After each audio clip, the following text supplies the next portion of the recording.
Sede do Estado de Minas Gerais, de onde procede a maior autoridade do Estado. Nós estamos aqui na Praça da Liberdade para falarmos sobre um tema muito importante: autoridade, governo. Você sabe como isso se manifesta? O que é exatamente autoridade? E, principalmente, qual é o limite do uso da autoridade para o abuso da autoridade? Rebelião. Vamos falar sobre as ideologias que estão por trás de tudo que está sendo instalado no Brasil nesse momento. Uma reflexão muito importante que eu quero pedir que você acompanhe do começo ao fim.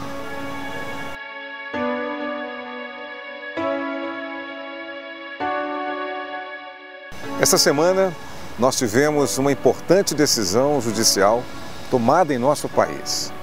E nós vimos dois grupos distintos reagindo a esse fato. De um lado, cidadãos felizes por verem a justiça se cumprindo em nosso país.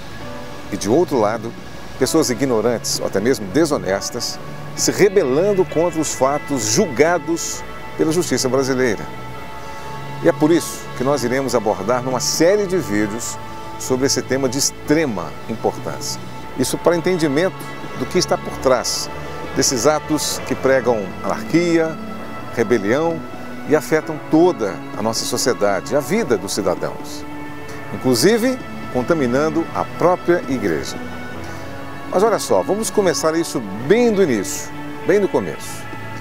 Guarde essa frase: onde não há autoridade, há desordem. Olha só, eu vou te dizer uma coisa que talvez você nunca tenha parado para pensar sobre isso. A autoridade é o maior princípio estabelecido por Deus. É através dela que a harmonia entre todas as coisas se estabelece. E a quebra desse princípio é o principal motivo do caos no mundo. Lúcifer, ainda quando era um anjo de Deus, ele quis ser igual a Deus. Quebrou o princípio de autoridade e foi punido por isto, tornando-se o grande enganador dos povos, até os dias de hoje. Isso começou lá atrás, quando ele também persuadiu Adão e Eva a desobedecerem o Criador. A partir daí, a rebelião esteve sempre presente na relação entre o homem e Deus, e também entre as pessoas. Imagine essa situação: o motorista trafega por uma avenida a uma velocidade acima do permitido. De repente é flagrado por um policial que o persegue e, em determinado ponto, ele liga a sirene para que o veículo encoste, e a partir daí a cena é muito clássica. O policial se aproxima do motorista e faz aquela pergunta tradicional: e aí, você viu a velocidade que você estava? Ele começa a dar desculpa: seu guarda, é porque eu estou com pressa, enfim, dá aquelas justificativas, aquelas desculpas. O senhor me desculpa, não leva a mal. Mas o policial, sem mesmo mudar a expressão, ele simplesmente retira o talão do bolso e preenche a multa para o cidadão.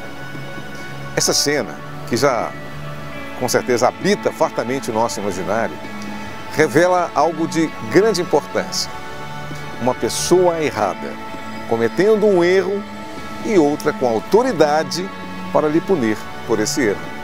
Autoridade. Mas exatamente o que é autoridade? Aí eu vou pedir a você que leia Romanos 13, na Bíblia Sagrada, nas Escrituras, para você ver exatamente o que a palavra institui sobre isso. E pense, para ficar mais claro para você, nesse exemplo do policial parando o infrator de trânsito. É uma situação que pode ser abordada para entendimento. Imagine, por exemplo, essa imagem do policial parando o infrator de trânsito. O policial é um agente investido do poder dado pelo Estado para cumprir a missão de manter a ordem e a paz social. Ou seja, a autoridade é o direito de dar ordem e exigir obediência. Como eu disse, esse princípio foi estabelecido pelo próprio Deus. Para quê? Para que nós tivéssemos governo. Grava essa palavra, governo. Mas por que, quando nós pensamos nessa palavra, governo, nós pensamos em algo que está fora de propósito? Pensamos claramente nos governos corruptos que assolam os cidadãos, como agora, como estamos vivendo em nosso país. Bem, por um motivo muito simples isso acontece. Nós pensamos estar fora de propósito nessa palavra de governo Porque os homens continuam aceitando a persuasão de Satanás para se rebelar ou abusar da autoridade que receberam. E nós vamos entender isso melhor.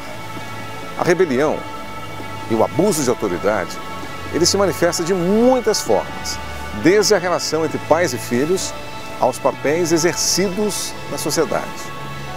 Deus instituiu a autoridade dele mesmo sobre o homem, através de diversas camadas de hierarquia, e nos revelou exatamente como cada uma deve funcionar. E ele estabeleceu ele próprio como princípio de autoridade máxima na vida do homem. Autoridade soberana e absoluta. Isso é muito importante que você compreenda. Todas as outras relações de autoridade, abaixo dele, abaixo de Deus, são relações de autoridade e submissão relativas. O que significa isso? Significa dizer que nós, um ser humano, não pode obedecer a nenhuma autoridade sem que antes esteja obedecendo a Deus. É muito importante que você entenda isso. Nenhuma autoridade pode ser exercida fazendo-nos descumprir o que Deus estabelece. Esse é um princípio bastante importante. E nós vamos entender isso aí ao longo das reflexões que nós iremos fazer. Tudo bem? Vamos lá. Vamos falar de um lugar onde que a autoridade de Deus tem um princípio e uma importância muito grande. A família. E lá é o primeiro lugar de exercício da autoridade. Mas como deve ser exercida essa autoridade? Como se processa?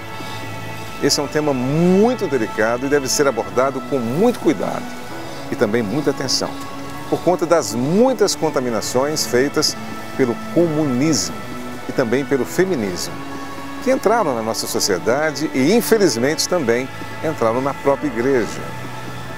Vamos começar a abordar isso. Abra seu coração e seja muito receptivo a tudo que lhe será dito, tendo como base desse ensino a palavra de Deus. Tudo bem? Olha só, de acordo com Gênesis 2, 24, o homem deve deixar a casa dos pais para se unir à sua mulher, formando uma só carne. Ou seja, a família começa quando duas pessoas do sexo oposto decidem começar uma vida juntos, sob o mesmo teto. Mas como exatamente deve ser essa relação de autoridade e submissão entre marido e mulher? Vamos abordar isso na próxima reflexão. Eu espero você, se Deus quiser.